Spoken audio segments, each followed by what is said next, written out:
This morning, new details in the Brett Favre scandal involving the misuse of welfare funds to build a volleyball facility in Mississippi. Text messages reveal that Favre kept pushing for that money even after being warned it was potentially illegal. CNN's Diane Gallagher is live in Charlotte, North Carolina with more. Boy, a new day, new revelations here, Diane. Yeah, Erica, and this new filing comes from former Mississippi Governor Phil Bryant's team in their quest to keep the totality of his communications about this volleyball center private, or at least out of the public and the media's eye. They argue that he didn't know about the welfare money being used, and to prove it, they include text messages, very select text messages, the majority with or about Brett Favre. A new bombshell court filing puts former NFL quarterback Brett Favre under further scrutiny.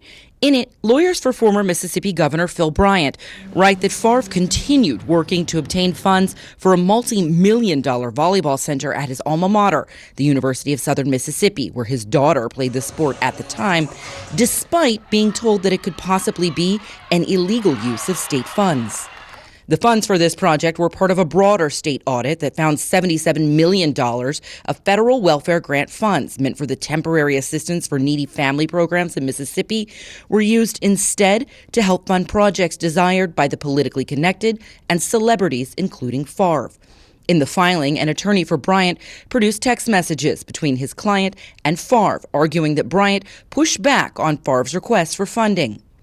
In July 2019, Bryant texted Favre, "Use of these funds is tightly controlled. Any improper use could result in violation of federal law.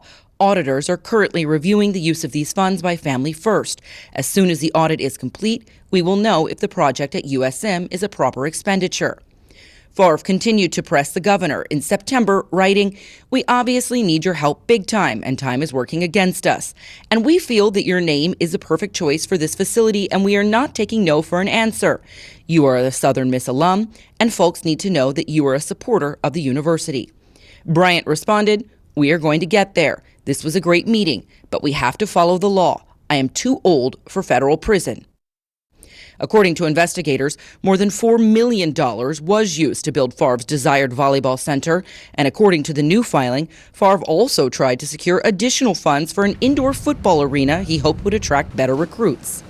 The State Department of Human Services, led by then-Director John Davis, gave more than $98 million to two nonprofits, according to the state audit. $94 million of that money was either misspent or possibly illegally spent. One of the two nonprofits, the Mississippi Community Education Center, run at the time by Nancy New, paid Favre over $1 million for speaking engagements he did not attend, according to the auditor. Favre repaid the state that money, but did not repay the interest owed on the funds, according to the auditor.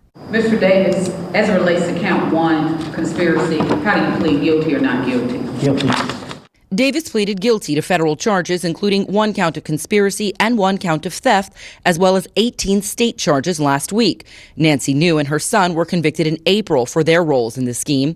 Favre has not been criminally charged, but he is a defendant in a civil suit. His attorney claims he did not know where the funds came from.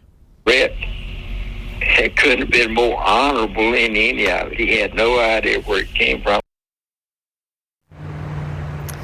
Now, again, all of those new texts are coming from a filing from Bryant's team, but it's in response to a subpoena from the attorney representing the nonprofit that Nancy New founded.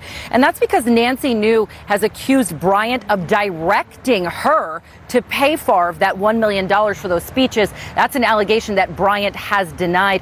Erica, Phil Bryant has not been charged with anything, and he has not been named as a defendant in the state's civil suit. Both New and John Davis are working with law enforcement.